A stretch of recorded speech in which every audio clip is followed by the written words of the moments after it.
Standard ગણિત chapter number 2 ધોરણ 10 મને શૂન્યનો સરવાળો આપ્યો છે આલ્ફા પ્લસ બીટા -4 ના છેદમાં √2 આપ્યું છે. શૂન્યનો ગુણાકાર -10 આપ્યો છે. જો શૂન્યનો ગુણાકાર એટલે આલ્ફા ઇન્ટુ બીટા બરાબર c/a થાય. કેટલા થાય મારી પાસે? c/a -10 આવે. કેટલા? -10 થાય. અહીંયા જુઓ બંનેના છેદ આને સરખાવો તો b ના છેદમાં a બરાબર માઇનસ માઇનસ કેન્સલ 4 ના છેદમાં 4 √2 અને c/a બરાબર કેટલા આવે? -10 આવે. આના છેદમાં છેદ બંનેના સરખા છે, છેદમાં 1 1 તો a બરાબર થશે મારી પાસે 1, b બરાબર થશે 4 √2 અને c બરાબર થશે -10. તમે પ્રામાણિક સૂત્ર, પ્રામાણિક સમીકરણ, પ્રામાણિક સ્ટાન્ડર્ડ આ પૂછાય છે. પ્રમાણિત સમીકરણ શું થાય મારી પાસે? ax² વત્તા bx વત્તા c બરાબર 0. આની અંદર કિંમત મૂકો. a ની કિંમત 1 એટલે x², b ની કિંમત 4 √2, આ x ભૂલી ના જતા, અને c ની કિંમત -10 છે તો -10 બરાબર 0.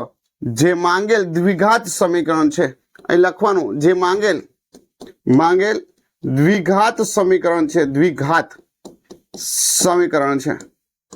જે માંગેલ દ્વિઘાત સમીકરણ છે આવું થાય. આ પેલો દાખલો તમારો પૂરો. જોઈએ બીજો દાખલો, ચેપ્ટર નંબર 2 નો બીજો દાખલો. આવી રીતે સેમ ટુ સેમ આ જ કન્ડિશન લખતા જજો, સાથે સાથે આપણે પણ સાથે સાથે એને રેકોર્ડિંગ બી કરતા જઈએ. સ્ક્રીન રેકોર્ડિંગ પણ આપણે ચાલુ છે.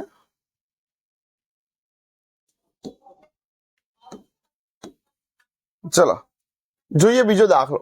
બીજા દાખલામાં શું કીધું છે? Same to same. હું કઈ જાજો ફરક નથી કરતો, થોડો ઘણો તમારે ફરક કરવાનો રહેશે અહીંયા. હા ચલો, મને શૂન્યનો સરવાળો -6 √3 આપ્યો છે. -6 √3 તો b/a બરાબર શું થાય? b/a 6 √3 થશે. માઇનસ માઇનસ બંને બાજુ કેન્સલ. શૂન્યનો ગુણાકાર આલ્ફા ઇન્ટુ બીટા બરાબર c/a. c/a આપણને કેટલા આપ્યા છે? અહીંયા 15 આપ્યા છે. કેટલા આપ્યા છે? 15. તો c/a કેટલા થાય મારી પાસે? 15. અહીંયા છેદમાં 1, અહીંયા 1. તો a બરાબર કેટલા થશે મારી પાસે? a બરાબર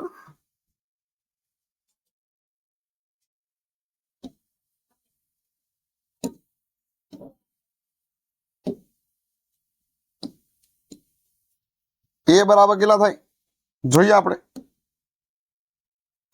a બરાબર 1, b બરાબર 6 √3 અને c બરાબર કેટલા થશે? 15. અહીંયા કિંમત મૂકો. a ની જગ્યાએ 1 મૂકો તો x². આ b ની જગ્યાએ કેટલા છે મારી પાસે? 6 √3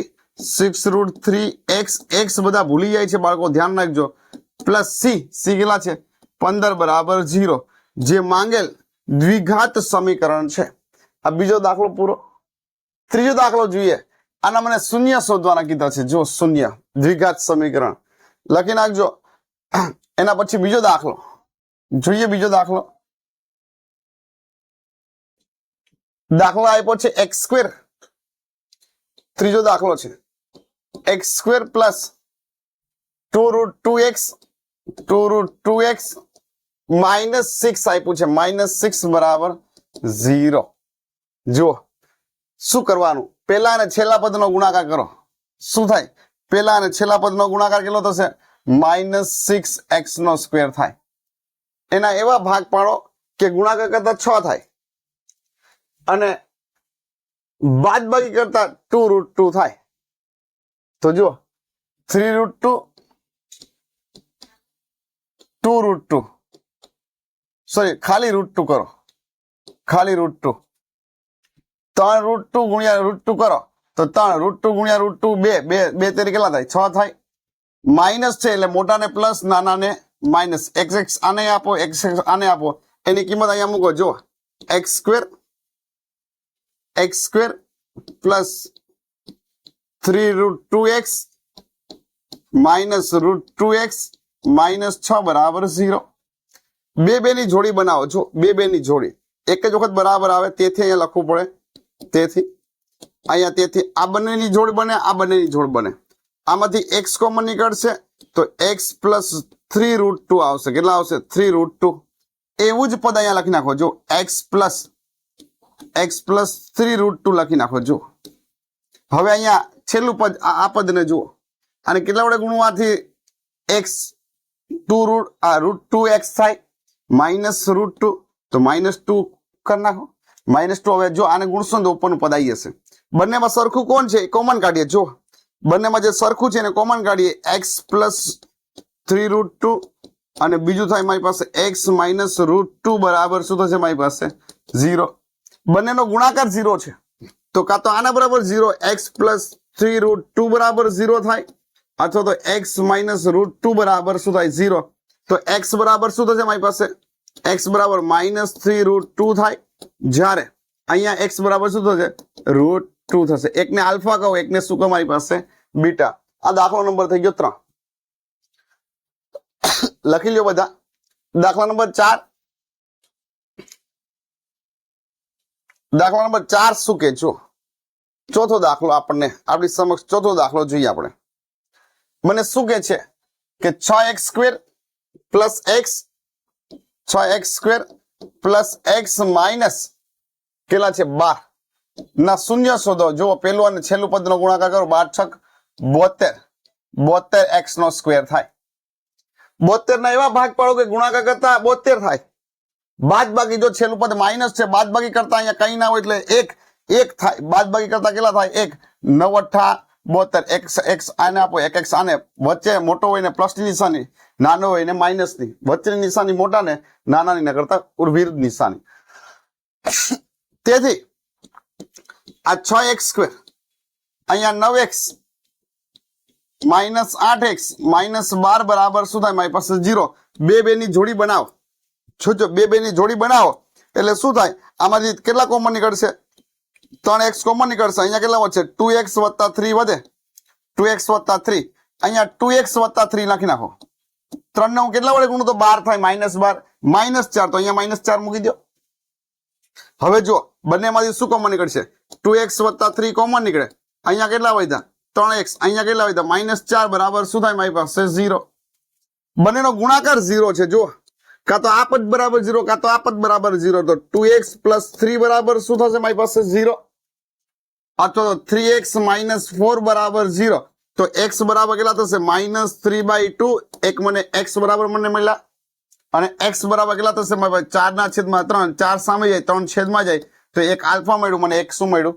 બીટા મળ્યું. જોઈએ છેલ્લો દાખલો. છેલ્લો દાખલો શું કહે છે? જો મારી પાસે p of x 1 0 -5 હોય તો એની કિંમત શોધો, અને બીજું શૂન્ય શોધો. આપણને એવું કીધું છે. જોઈએ આપણે દાખલા નંબર 5.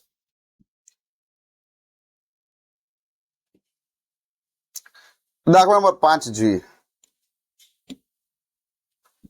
5મો મને આવો આપ્યો છે. p of x બરાબર x² + a. p of x બરાબર x² + a આપ્યું. મને x બરાબર એક -5 આપ્યા. શું આપ્યું છે? -5. તો અહીંયા જોજો ખાસ, અહીંયા જો આનું શૂન્ય હોય ને તો x² + a બરાબર શું થાય મારી પાસે? 0 થાય. અહીંયા -5 નો વર્ગ કેટલો થાય? 25 + a બરાબર શું થાય મારી પાસે? 0. તો a બરાબર કેટલા થશે? -25 થાય.